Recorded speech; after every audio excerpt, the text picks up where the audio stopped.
The evening sun cast long shadows across downtown Miami as Michael "Big Shaq" Thompson drove his gleaming black SUV through the busy streets. Despite the luxury surrounding him, designer stores, high-end restaurants, and towering condos, something felt off tonight. Maybe it was the way the golden light caught the tears streaming down a young girl's face as she sat huddled against a storefront, or perhaps it was the cardboard sign trembling in her small hands. Big Shaq had seen countless people asking for help on these streets, but something about this girl made him slow down. She couldn't have been more than 16, wearing clothes that had clearly seen better days, yet there was a dignity in the way she held herself. Her sign didn't ask for money, it simply read, "Please help me find my brother." He shouldn't have stopped. He had a meeting with his record label in 20 minutes, and his manager had been calling non-stop about the upcoming tour. But 20 years ago, he'd been just another kid from the projects with nothing but dreams and determination. Success hadn't made him forget where he came from. Pulling over to the curb, Big Shaq rolled down his window. "Hey, little sister. You okay?" The girl looked up, surprise flickering across her face as she recognized him.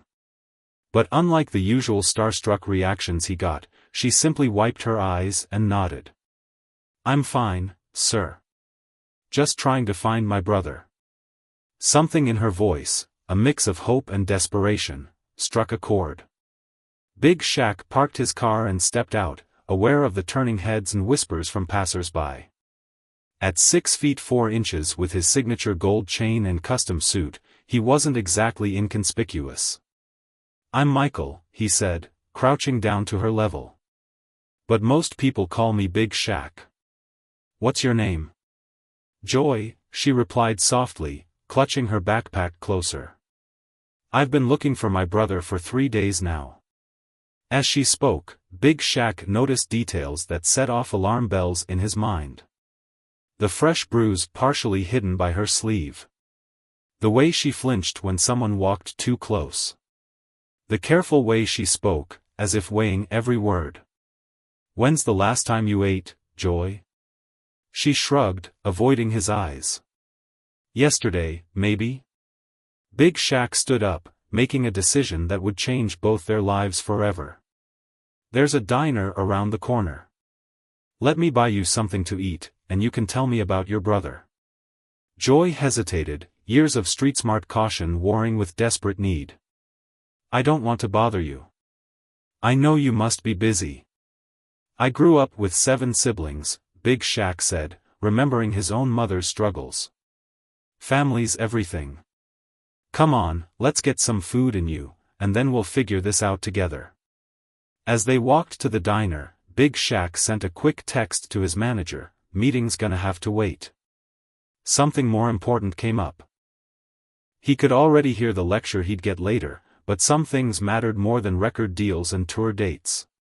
The diner was a small, family-owned place that had somehow survived amid the luxury boutiques. The owner, Mrs. Chen, had been serving comfort food here since before Big Shaq had his first hit single. She didn't bat an eye at the odd pair walking in, a towering rapper in designer clothes and a disheveled teenage girl.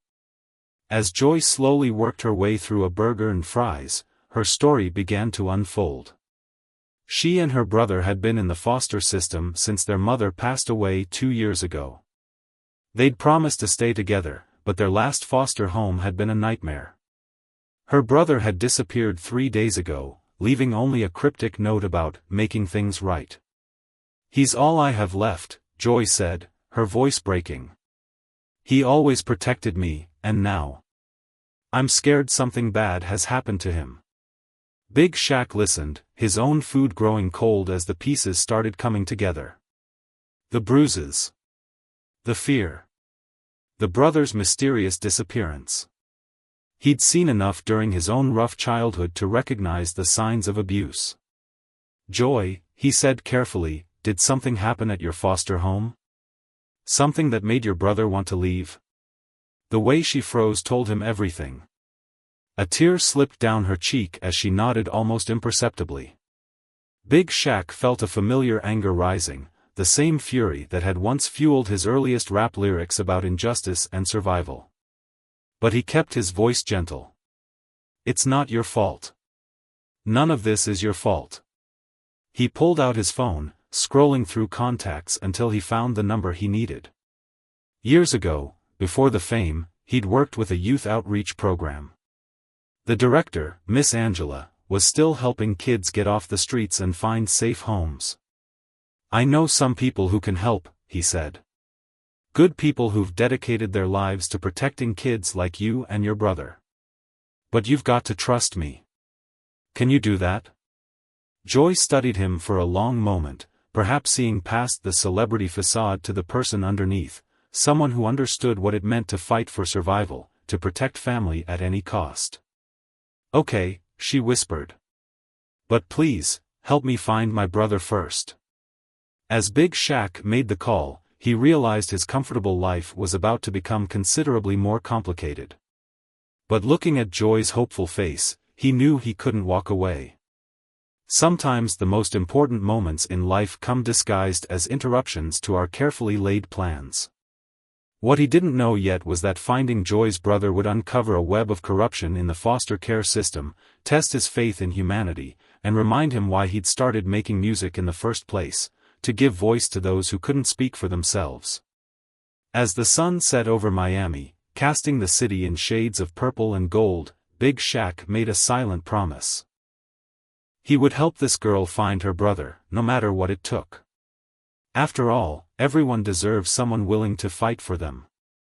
Miss Angela arrived at the diner within 30 minutes, her salt and pepper hair tied back in a neat bun. She carried herself with the quiet authority of someone who'd spent decades fighting battles in courthouse corridors and child services offices. The moment she sat down across from Joy, Big Shaq could see the girl's shoulders relax slightly. Miss Angela had that effect on people. "First things first," Miss Angela said, pulling out a notepad. "We need to file a missing persons report for your brother. The police need to be involved." Joy's eyes widened with fear. "No police. They'll just send us back to—" She stopped abruptly, her hands trembling around her empty coffee cup. Big Shaq leaned forward. "Back to the foster home?" When Joy nodded, he exchanged a knowing look with Miss Angela. "Tell us about your foster parents, Joy. The truth." The story came out in broken pieces, like shards of glass catching the diner's fluorescent lights. Mr. and Mrs. Reed looked perfect on paper, successful professionals living in a beautiful house in the suburbs. They had glowing recommendations from the foster care system. But behind closed doors, they were different people. "My brother tried to protect me," Joy whispered, staring at her hands. "He'd take the blame when things went wrong. Say it was his fault when I broke something or made too much noise. 2 nights ago, he heard Mrs. Reed talking on the phone about sending me to a different home, splitting us up. He got so angry." Big Shaq felt his jaw tighten. He'd seen this story before, lived versions of it in his own neighborhood growing up. The system that was supposed to protect kids sometimes became another form of prison. "Joy," Miss Angela said gently, "I know you're scared, but we need the police involved to find your brother. I promise you won't go back to the Reeds. I have connections with Judge Thompson." "Yes," Big Shaq's aunt, she added with a small smile. "We can get an emergency order tonight to place you in a safe house." Big Shaq sat up straighter. He hadn't known his Aunt Patricia was working with Miss Angela now, but it made sense. The former civil rights lawyer turned judge had always been passionate about protecting children.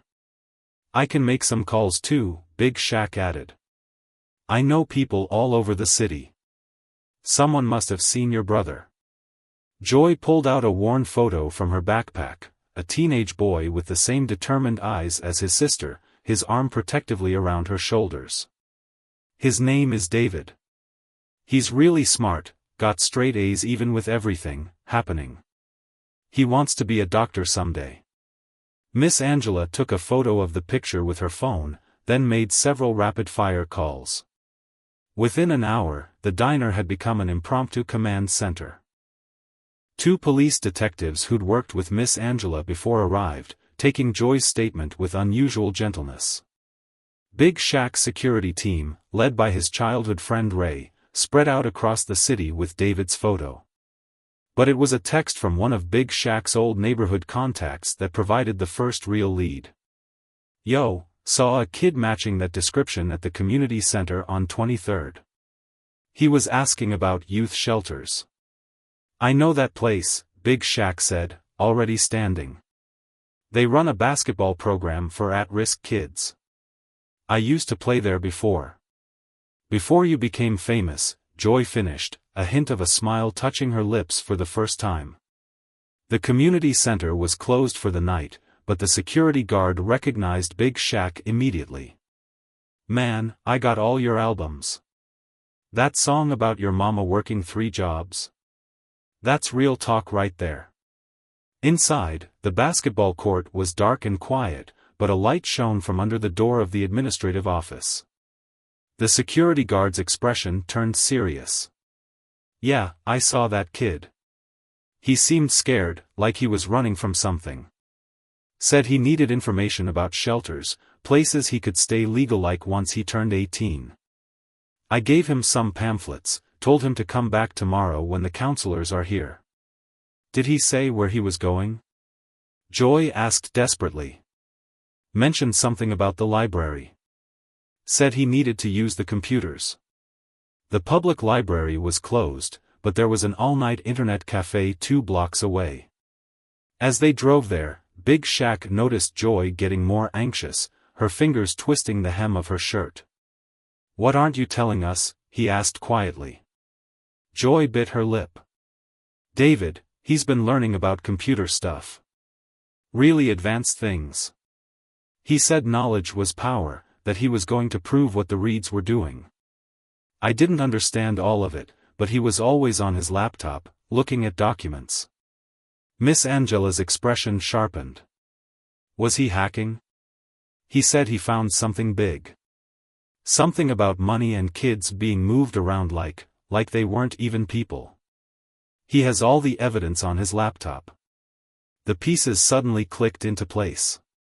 Big Shaq had heard rumors about corruption in the foster care system, kickbacks for placing kids in certain homes, money that disappeared from state funds, but nothing had ever been proven. "Your brother's not running away," Big Shaq realized. "He's gathering evidence. And that makes him dangerous to some very powerful people," Miss Angela added grimly. "We need to find him fast." The internet cafe was nearly empty when they arrived, just a few late-night gamers absorbed in their screens. But the owner recognized David's photo immediately. "He was here earlier, maybe 4 hours ago. Stayed for about an hour, really focused on whatever he was doing. Seemed nervous, kept looking over his shoulder." "Did you see what he was working on?" Miss Angela asked. The owner shook his head. "Nah, but he left something. He reached under the counter and pulled out a USB drive. Said if anyone came looking for him, especially his sister, to give them this." Joy grabbed the drive with trembling hands. "This is his. He always carried it on a string around his neck." Big Shaq felt a chill despite the warm night. Somewhere out there, a teenage boy was carrying evidence that could potentially bring down powerful people in the foster care system. And he was all alone. As they left the cafe, Big Shaq's phone buzzed with a message from Ray. "Boss, you need to see this. News just broke about a massive data breach at the Department of Children and Family Services. They're saying it's a hack, but rumor is someone inside leaked documents about corruption. It's about to get real messy." Big Shaq looked at Joy, who was clutching her brother's USB drive like a lifeline. The night was far from over, and he had a feeling things were about to get much more complicated. "We're going to find him," he promised Joy. "But first, we need to see what's on that drive. Whatever your brother uncovered, it might lead us to where he's hiding." As they drove through the neon-lit streets of Miami, Big Shaq couldn't shake the feeling that they were racing against time. Somewhere in this city, a brave kid was fighting a battle much bigger than himself. And now, they had to find him before someone else did. The tech experts Miss Angela called in worked quickly, their fingers flying over keyboards as they examined the contents of David's USB drive. Big Shaq's home studio had been transformed into an impromptu investigation headquarters, with multiple screens displaying documents, spreadsheets, and email chains that painted a disturbing picture. "This kid is brilliant," said Raj, the lead cybersecurity expert, shaking his head in admiration. "He didn't just hack the system, he followed the money. Every transaction, every suspicious placement, every kickback, it's all here, documented and organized." Joy sat curled up on the studio's leather couch, wrapped in a blanket Big Shaq's housekeeper had given her. David always said the truth was in the numbers. He'd stay up late working on his laptop, saying he was going to fix things. Miss Angela leaned closer to one of the screens, her expression grave. "These records show millions of dollars being funneled through shell companies. Children being placed in homes based on how much the foster parents were willing to pay, not what was best for the kids." "And the Reeds?" Big Shaq asked, already dreading the answer. "They're part of it. They've housed 15 different children over the past 3 years. Each placement came with a substantial, consulting fee, paid to various offshore accounts." Joy's hands clenched into fists. "There were others before us? All those kids?" The room fell silent, the weight of this revelation settling over everyone. Big Shaq thought about all the children who'd passed through that house, facing who knew what kind of treatment, while money changed hands in the shadows. Suddenly, one of the screens lit up with an incoming email alert. Raj clicked it open, his eyes widening. "It's from David. He set up an encrypted email account." He read aloud, "If you're reading this, Joy found the drive. Don't worry about me. The full story breaks tomorrow at noon. Everything is already sent to 3 major news outlets. They can't stop it now." "Can you trace the email?" Big Shaq asked. Raj shook his head. "He's bouncing it through multiple servers." "Smart kid." Joy stood up, pacing the room. "But why tomorrow? Why not release it now?" "Because he's giving us time," Miss Angela realized. "Time to get you somewhere safe before it all breaks loose. Once this story hits the news, the people involved will be desperate," Big Shaq finished. He'd seen enough in his life to know how dangerous cornered people could be, especially those with money and power to lose. His phone buzzed. "Ray again." "Boss, something's going down at the Reed house. Lots of activity, cars coming and going. They're moving out, looks like they're running." Big Shaq shared a look with Miss Angela. "They know it's coming." Just then, another email popped up on the screen. This one made Joy gasp, "Meeting at our spot. Midnight. Come alone." "Our spot?" Big Shaq turned to Joy. "The lighthouse," she whispered. "We used to go there when things got bad at the house. There's an old maintenance building where we'd hide sometimes. It's where we promised to meet if we ever got separated." Miss Angela immediately started making calls, coordinating with her contacts in law enforcement. But Big Shaq could see the clock ticking. It was already 11:15 p.m. "We can't wait," he said. "If David's reaching out now, it means something's changed. He needs help." "It could be a trap," Ray warned over the phone. "Those people have a lot to lose. They might have found him first." Joy stood up straighter, her voice firm despite her obvious fear. "I don't care. He's my brother. He wouldn't have done any of this if it wasn't for trying to protect me. I have to go." Big Shaq made a quick decision. "We'll go together. Ray, meet us there with the team. Miss Angela, can you coordinate with your police contacts? Have them ready but not visible. If anyone's watching that lighthouse. Already on it, Miss Angela nodded, phone to her ear. Judge Thompson is signing emergency protective orders right now. Once we have David, both kids will be placed under court protection immediately. The drive to the lighthouse felt endless. Joy sat in the passenger seat of Big Shaq's SUV, while Ray and 2 other security team members followed in separate cars. The Miami coastline stretched out before them, the lighthouse beam sweeping across dark waters in steady rhythm. He's smart, your brother, Big Shaq said, trying to keep Joy calm. Setting up those email drops, organizing all that evidence, he's got a real future. Joy managed a small smile. He taught himself everything. Said knowledge was the only thing nobody could take away from us. Her smile faded. I just want him to be okay. As they approached the lighthouse, Big Shaq killed the headlights, rolling to a stop in the shadows of some palm trees. The maintenance building was a small concrete structure about 50 yards from the base of the lighthouse. In the moonlight, it looked abandoned, its windows dark. Ray, what's your position? Big Shaq whispered into his phone. In place. No other vehicles in sight, but there's fresh tire tracks. Someone's been here recently. Big Shaq turned to Joy. Stay in the car until. But she was already opening her door. He's my brother, she said simply. Together, they approached the maintenance building. The only sound was the distant crash of waves and the steady sweep of the lighthouse beam overhead. Joy led the way to a side door, her hand trembling slightly as she reached for the handle. It opened with a soft creak. The interior was pitch black, but a familiar voice called out softly, Joy? David.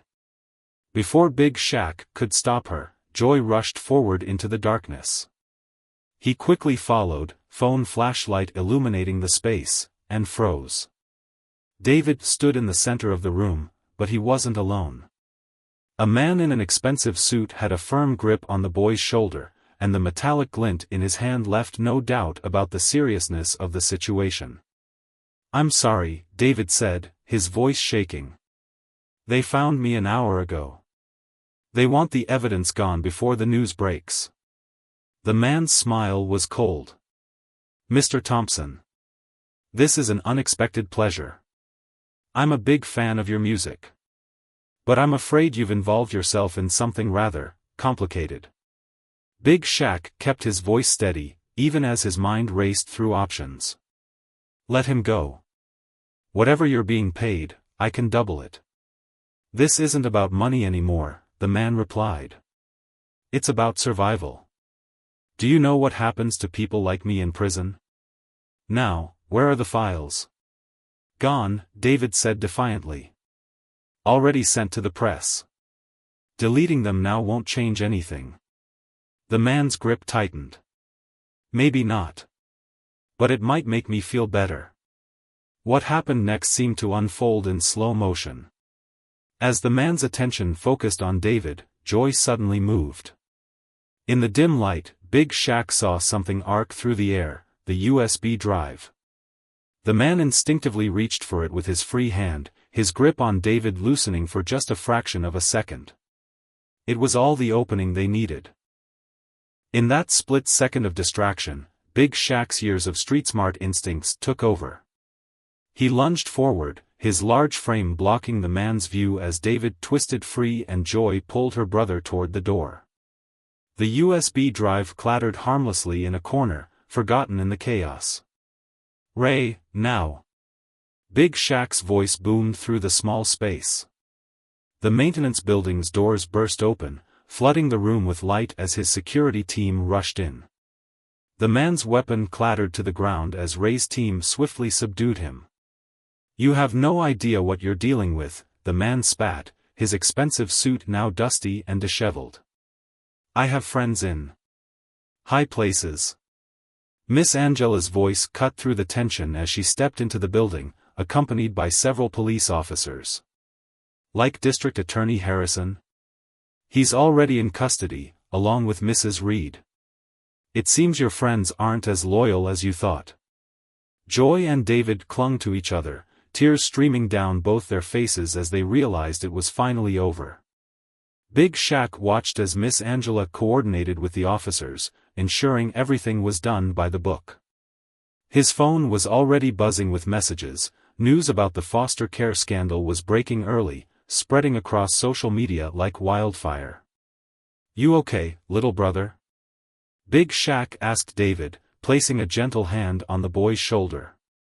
David looked up, his eyes red but determined. "I had to do something. When I found those files, all those kids, just like us, being treated like merchandise. Someone had to stop it." "You did more than stop it," Miss Angela said, walking over with a warm smile. "Your evidence has already led to dozens of arrests across 3 states. The entire network is crumbling."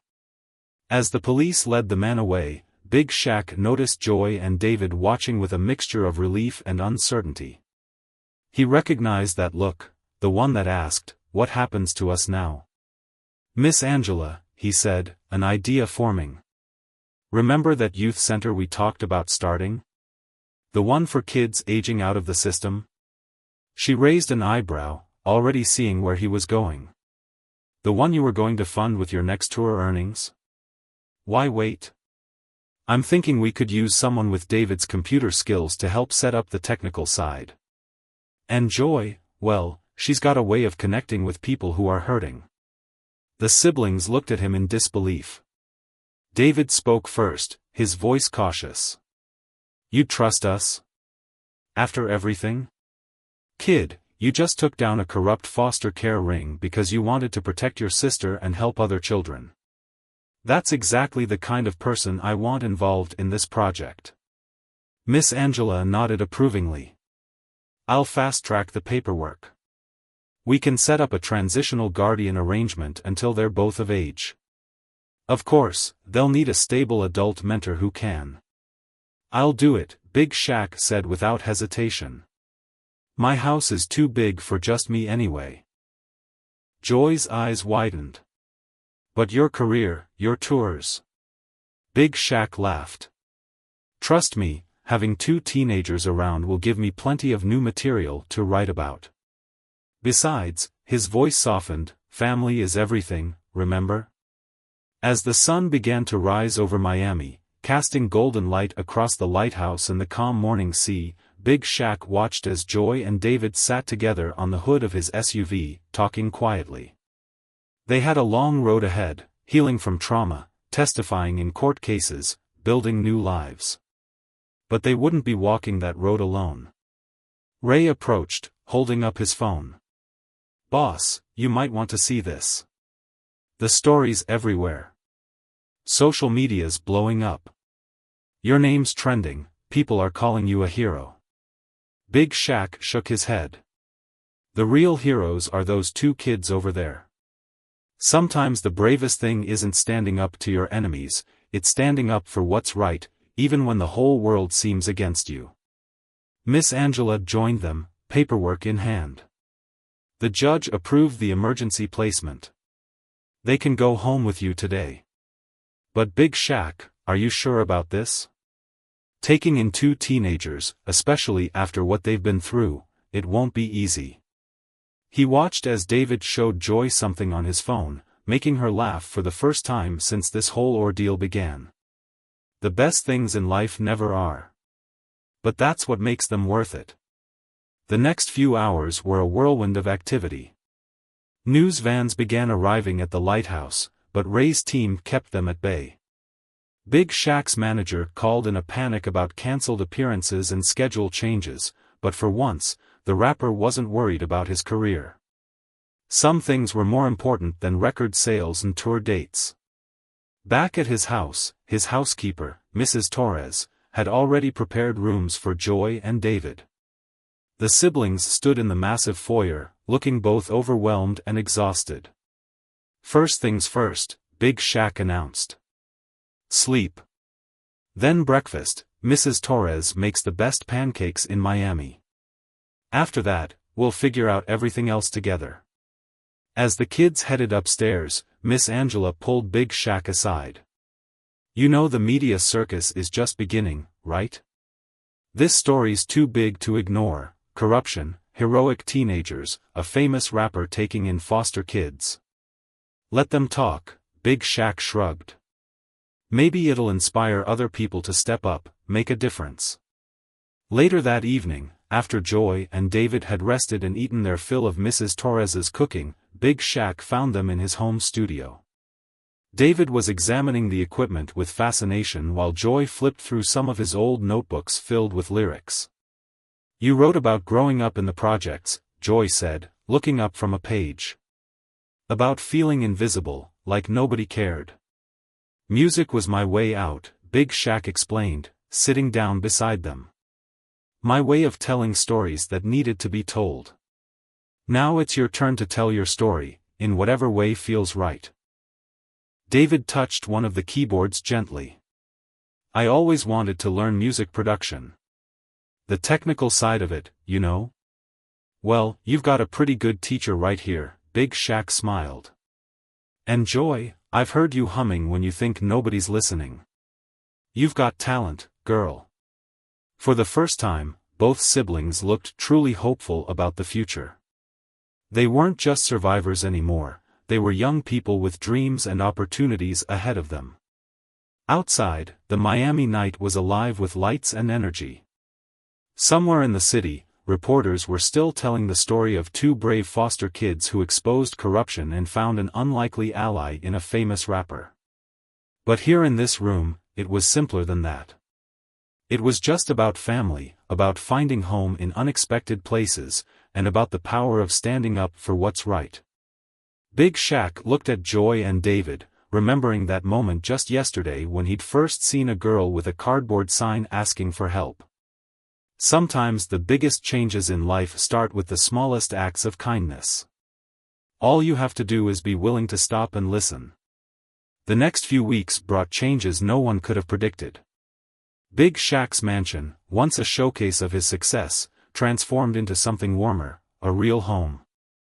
Mrs. Torres delighted in having young people to fuss over, and the sound of laughter became as common as the bass lines from the home studio.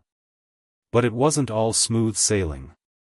The first night, Joy woke up screaming from nightmares. Big Shaq found himself sitting outside her room until sunrise, softly humming old gospel songs his mother used to sing. David struggled with guilt over putting his sister in danger, spending long hours alone with his computers until Big Shaq convinced him to join morning basketball sessions in the backyard court. "You remind me of myself at your age," Big Shaq told David one morning as they practiced free throws. "Always carrying the weight of the world on your shoulders." David wiped sweat from his forehead. "How did you deal with it?" "Found people who helped me carry it. Started trusting others to have my back." He passed the ball to David. "Like you trusted your sister to help you expose the truth, even when you wanted to protect her." The media attention was intense, just as Miss Angela had predicted. News vans camped outside the gates, reporters clamoring for interviews. But Big Shaq was adamant about protecting the kids' privacy. His security team became like family, especially Ray, who took it upon himself to teach the siblings self-defense. "Not because you'll need it," Ray explained during a training session, "but because knowing you can protect yourself helps you walk taller." The case against the corrupt foster care network grew stronger each day. David's evidence had opened a floodgate, with more victims coming forward to tell their stories. Miss Angela worked tirelessly, coordinating with prosecutors and child advocacy groups. One evening, she brought over a stack of letters. "These are from other foster kids," she told Joy and David. "They're calling you heroes. Your story is giving them courage to speak up about their own situations." Joy read the letters with tears in her eyes. "I never thought, we were just trying to survive."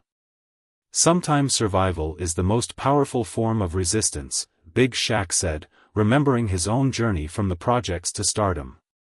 "You showed others it was possible to fight back." The Youth Center project moved forward faster than expected.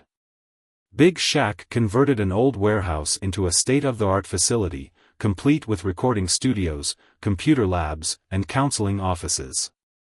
David threw himself into designing the technical systems, while Joy started organizing support groups for other foster kids. "We need to make sure nobody feels alone like we did," Joy explained during a planning meeting. Her confidence grew stronger each day, the scared girl from the street corner becoming a powerful advocate for change. Big Shaq's music changed too. Late at night, after the kids were asleep, he found himself writing lyrics about family, justice, and the strength it takes to stand up against corruption. His manager worried the new direction would hurt his career, but the opposite happened. The authenticity in his words resonated with people in a way his party hits never had.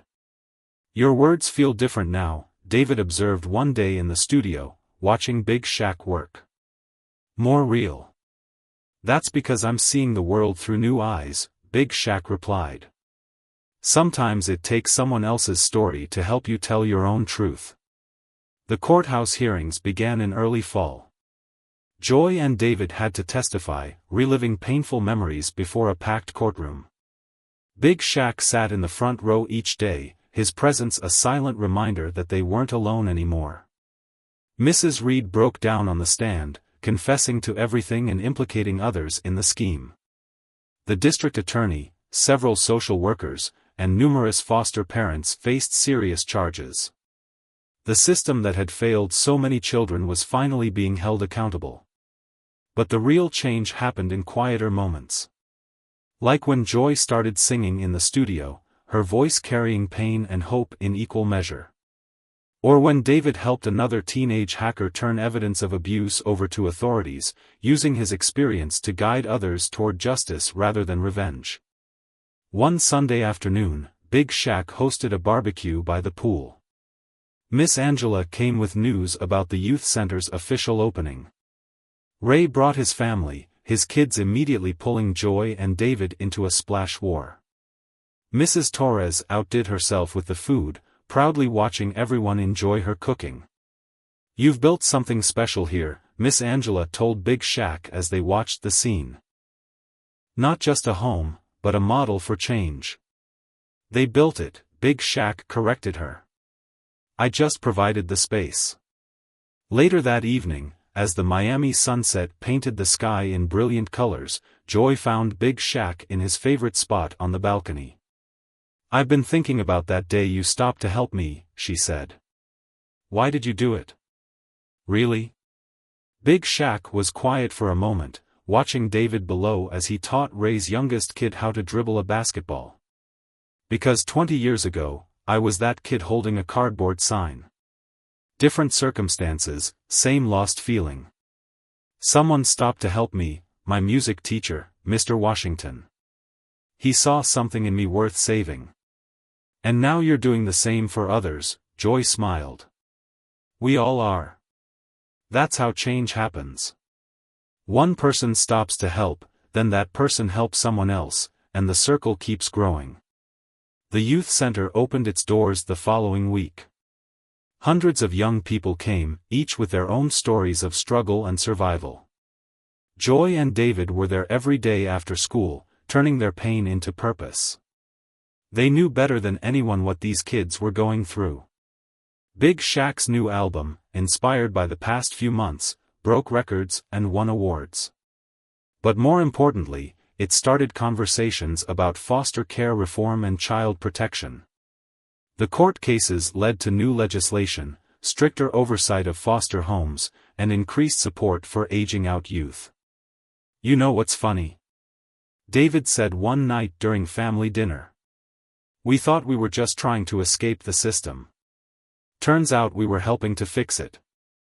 "That's because you did it the right way," Big Shaq replied. "You didn't let the darkness turn you dark. You used the truth as your weapon." Joy reached for her brother's hand. "We had help. We found a family." Mrs. Torres wiped away tears as she served dessert. Even Ray, standing his usual security post, couldn't hide his smile. Looking at these faces around his table, Big Shaq remembered something his mother used to say: blessings come in unexpected packages. She'd been right. His biggest hit wasn't a song or an album, it was the family he'd found when he stopped to help a girl with a cardboard sign. The story made headlines, inspired change, and touched lives. But its real impact was in the quiet moments: a nightmare soothed, a confidence built, a trust restored. In the end, it wasn't about being a hero or changing the world. It was about being human, about reaching out when someone needed help. As the Miami night settled around them, filled with the sounds of laughter and conversation, Big Shaq knew this was just the beginning. There were more stories to tell, more lives to touch, more changes to make. But for now, in this moment, he was exactly where he needed to be, surrounded by the family he never knew he needed, in the home that love had built. 6 months into their new life, the changes were remarkable. The youth center had become a beacon of hope in Miami, with programs running day and night. Joy and David's story had inspired a movement, but more importantly, they were finally beginning to heal. One morning, Big Shaq found David in the home studio before sunrise, mixing beats with the same intense focus he once applied to uncovering corruption.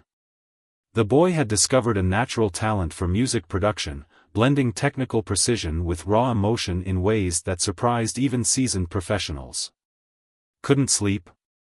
Big Shaq asked, settling into a chair beside him. David adjusted a few controls before responding. "Had an idea for this track. It's about the night we left the Reeds. Been trying to put it into music instead of keeping it in my head." Big Shaq listened as David played the track, dark, complex layers of sound that gradually transformed into something hopeful. The kid had a gift for translating pain into art. "You know, your sister's lyrics would fit perfectly with this," Big Shaq suggested. Joy had been writing poetry lately, turning her experiences into powerful words that reminded him of his early days in hip-hop. "You think she'd want to?" Only one way to find out. That afternoon, when Joy returned from her volunteer shift at the youth center, David nervously played her the track. Her eyes lit up immediately, and she pulled out her notebook, the one Miss Angela had given her for therapy journaling. What happened next was magic. Joy's words flowed over David's beat like they were made for each other, raw and real and full of power. Big Shaq watched from the control room, feeling something special taking shape. "This isn't just good," he told them afterward. "This is important. Stories like yours need to be heard." The siblings looked at each other, a silent conversation passing between them. Finally, Joy spoke. Maybe we could make this into something bigger? For all the other kids still stuck in the system?" The idea grew quickly. Big Shaq reached out to other artists he knew who'd been through foster care or tough childhoods. Soon, they had a full album concept, Hidden Voices, featuring Joy and David collaborating with established artists to tell stories of survival and hope. But success brought new challenges. As word of the project spread, the media attention intensified again. Some people questioned whether the teenagers were ready for such exposure. Others tried to sensationalize their past for ratings. "We can shut it down," Big Shaq offered one evening after a particularly aggressive reporter had upset Joy. "The album, the interviews, all of it." "No," Joy said firmly. "We started this to help other kids like us. We can't stop now." David nodded in agreement. "Besides, we're not alone anymore. We've got family." The word family had taken on new meaning in their household. Mrs. Torres had officially become abuela to the kids. Ray's children were regular visitors, filling the mansion with the chaos of tag games and video game tournaments. Miss Angela stopped by so often she had her own coffee mug in the kitchen. Even Big Shaq's old neighborhood friends, the ones who'd helped search for David that first night, became part of their extended family. They helped with security at the youth center and mentored kids who came through the programs. One day, a young girl arrived at the center, clutching a worn backpack and looking as lost as Joy had been that first night. Joy sat with her for hours, listening to her story, showing her that survival was possible. Later, David helped her file a report about her abusive foster home, using the secure reporting system he'd designed. "You didn't just save yourselves," Miss Angela told the siblings after that incident. "You created a way for others to save themselves." The album recording continued, each session revealing new layers of talent and healing. Joy's voice grew stronger, more confident. David's production skills flourished under Big Shaq's mentoring. They worked with Grammy winners and underground artists alike, each collaboration adding depth to their story. But it wasn't all about music. David's computer skills led to an internship with a cybersecurity firm that specialized in protecting vulnerable populations. Joy started taking psychology classes at the local community college, determined to understand and help others who'd experienced trauma. One night, after a long recording session, Big Shaq found them in the backyard, lying on the basketball court and looking at the stars. "Remember when we used to do this at the lighthouse?" Joy asked her brother. "Making up stories about the constellations because we didn't know the real ones?" "Yeah," David laughed. "You always said that bright one was Mom watching over us." Big Shaq sat down beside them. "Tell me about her." For the first time, they really opened up about their mother, her struggle with illness, how she'd taught them to look out for each other, her dreams for their future. The pain was still there, but it had softened, making room for good memories. "She would have liked you," Joy told Big Shaq. "She always said real family is about love, not blood." The album release approached faster than anyone expected. The youth center planned a special event, combining the launch with a fundraiser for their programs. Kids from all over the city contributed artwork for the album booklet, each piece telling its own story of struggle and hope. The night before the release, Big Shaq found a package on his desk, a framed picture of the cardboard sign Joy had been holding the night he first saw her. Mrs. Torres had preserved it, somehow knowing it would be important. "Please help me find my brother," he read aloud, tracing the faded letters. "Found a lot more than that, didn't we?" Joy's voice came from the doorway. She and David stood there, looking so different from the scared kids they'd been just months ago. "Sure did, little sister," Big Shaq smiled. "Sure did."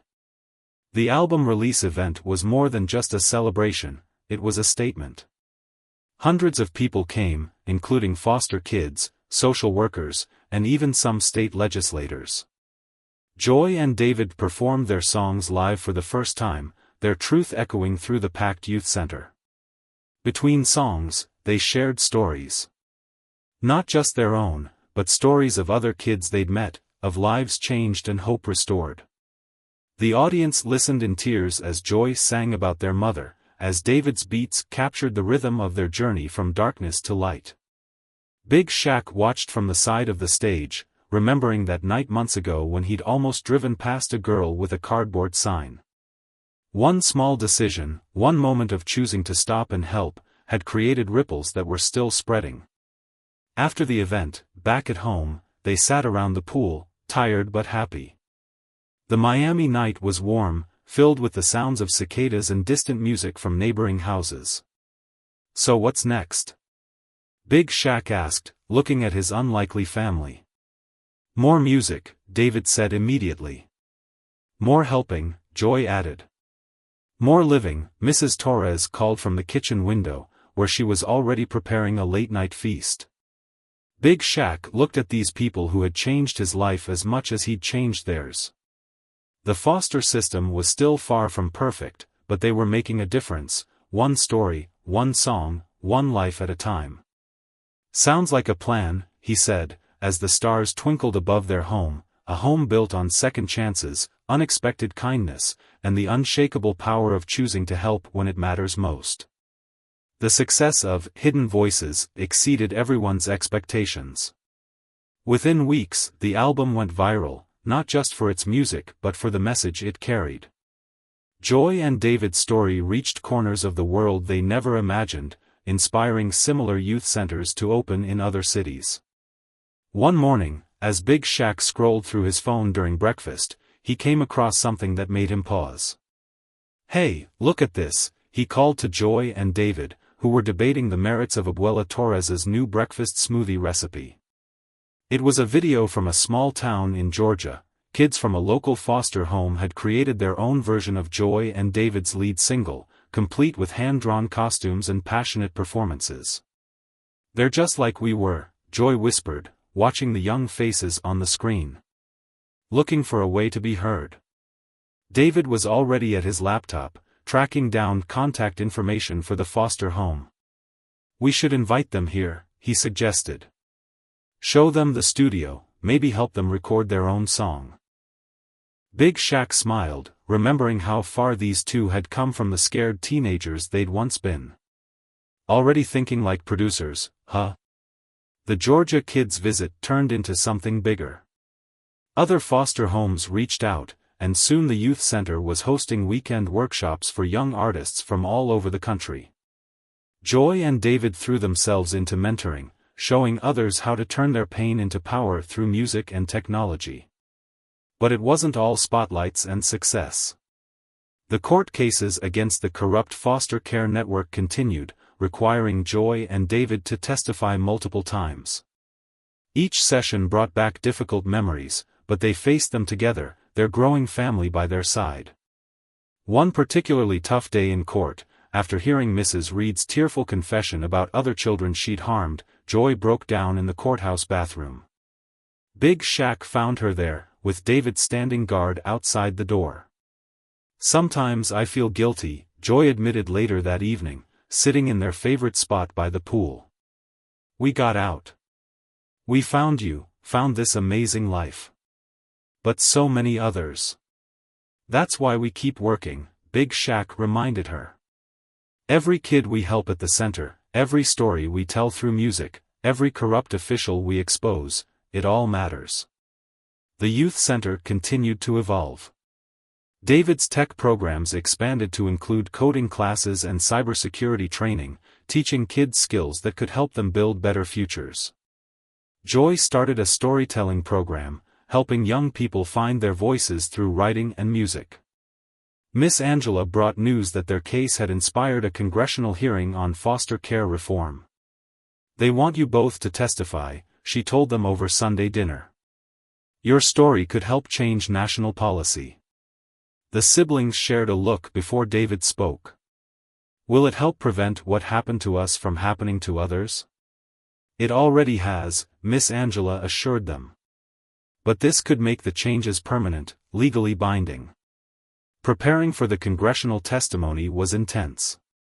Joy and David spent hours with Miss Angela and a team of child advocacy lawyers, reviewing documents and practicing their statements. Big Shaq watched them work with pride, seeing how they'd grown from survivors into advocates. The night before they flew to Washington, the whole extended family gathered for a special dinner. Mrs. Torres outdid herself with a feast that blended all their favorite foods. Ray brought his kids, who now looked up to Joy and David like older siblings. Even some of the teens from the youth center came to wish them luck. "Remember when you thought you had to face everything alone?" Big Shaq asked the siblings as they looked around at their gathered family. "Hard to believe that was only a year ago," Joy replied, watching as Mrs. Torres fussed over David's tie for tomorrow's hearing. The congressional testimony was broadcast nationally. Joy and David spoke with confidence and clarity, their words carrying the weight of lived experience. They talked about the corruption they'd uncovered, but also about hope, about the power of community, the importance of giving young people tools to protect themselves, and the difference that one person choosing to help could make. "Change doesn't always come from the top down," David told the committee. "Sometimes it starts with one person refusing to look away when they see something wrong." After the hearing, several Congress members approached them about consulting on new child protection legislation. Joy and David's expertise, born from their own experiences and enhanced by their work at the youth center, proved invaluable in crafting policies that would actually help kids in the system. Back in Miami, life settled into a new rhythm. The youth center thrived, with programs running day and night. The album's success led to opportunities for other young artists to share their stories. Big Shaq's record label started a special division focused on supporting musicians from foster care backgrounds. One evening, as they sat in the studio working on new music, Joy asked Big Shaq a question that had been on her mind. "Do you ever regret stopping that night? Taking on all this responsibility?" Big Shaq thought about how his life had changed since seeing that cardboard sign. The sleepless nights when the kids had nightmares. The complex legal battles. The media scrutiny. The constant balance of public life with private healing. "Not for a single second," he answered truthfully. "You two taught me something I'd forgotten, that success means nothing if you're not using it to help others." David looked up from his mixing board. "You know what's weird? If none of this had happened, if we hadn't gone through everything with the Reeds, we might never have found our real purpose. Or our real family," Joy added softly. Their story continued to inspire others. The youth center became a model for similar programs across the country. Joy and David's music reached people in ways they never expected, giving voice to experiences that too often went unspoken. But perhaps the most important changes were the smallest ones. The way Joy no longer flinched at sudden movements. How David learned to trust his own voice as much as his computer skills. The sound of laughter echoing through Big Shaq's once quiet mansion. 1 year to the day after Big Shaq had first stopped to help a girl with a cardboard sign, they held a celebration at the youth center. Kids from their programs performed songs they'd written. David showcased games and apps his tech students had developed. Joy's storytelling group presented a collaborative poetry performance.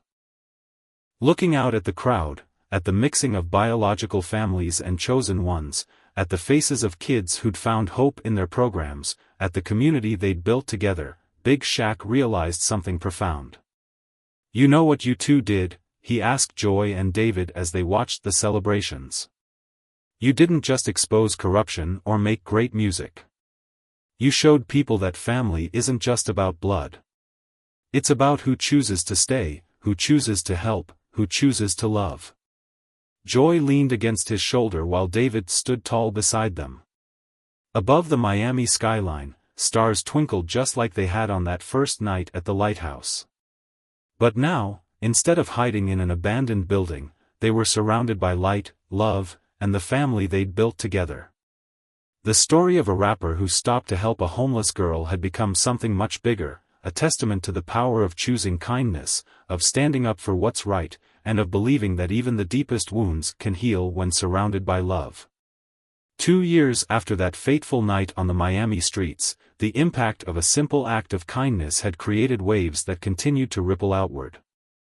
The youth center had grown into a national network, with similar facilities opening in cities across the country. Joy and David's story had become a blueprint for change, showing how tragedy could transform into triumph. One morning, Big Shaq found an envelope on his desk, bearing the logo of a prestigious university.